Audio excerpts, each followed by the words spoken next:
Même là, on a réussi à perdre contre le Sénégal, les frères, je suis dégoûté. Regardez les sanctions pour le Sénégal, mais aussi regardez les sanctions pour le Maroc. Vous savez à qui j'en veux, les gars? J'en veux à deux personnes. Déjà, pour commencer, les journalistes qui t'ont vendu du rêve à certains supporters marocains. Alors moi, personnellement, j'y croyais pas depuis le début, quand ça te parlait de retirer le titre de champion d'Afrique du Sénégal. Et franchement, je vous la vérité, je m'en foutais complètement qu'ils le retirent ou qu'ils le retirent pas, dans tous les cas. Mais j'en veux à ces journalistes qui t'ont inventé toute une histoire, tout un storytelling. Ah ouais, ils vont retirer le titre de champion d'Afrique au Sénégal. Pape Thiaw va prendre 5 ans de suspension. Ils vont donner 20 000 euros d'amende au Sénégal. Mané, il va aller en prison. Les frères, t'entendais des trucs de fou. T'entendais des trucs... Bon, j'abuse sur le Mané qui est en prison, mais pour le reste, tout ça, c'est vrai. Tout ça, on l'a vraiment entendu. Et c'est là où on est encore plus ridicule, les frères.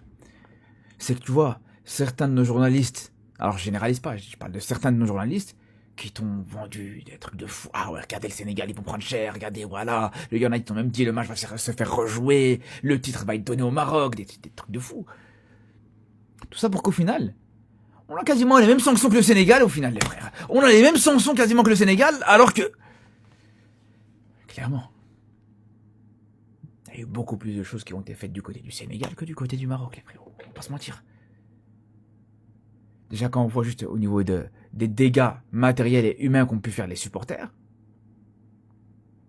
bien sûr que c'est largement supérieur du côté du Sénégal que du côté du Maroc, où là, les supporters marocains ont été irréprochables. J'étais au stade, les supporters marocains ont été irréprochables. Pareil pour Pape Thiaw qui s'en sort très bien. 5 matchs de suspension, franchement, il s'en sort très très bien. Il a autant de matchs que Saibari, qui a fait la chasse aux serviettes. Et c'est là où, en vrai de vrai, c'est là où j'en veux à Saibari et à Hakimi, les frères. Au final, t'aurais pu être prof dans cette histoire. T'en sortais très bien. Mais juste à cause de cette histoire de serviettes, toi aussi tu te retrouves avec des amendes, des matchs de suspension, des choses comme ça. C'est là où je trouve que c'est dommage.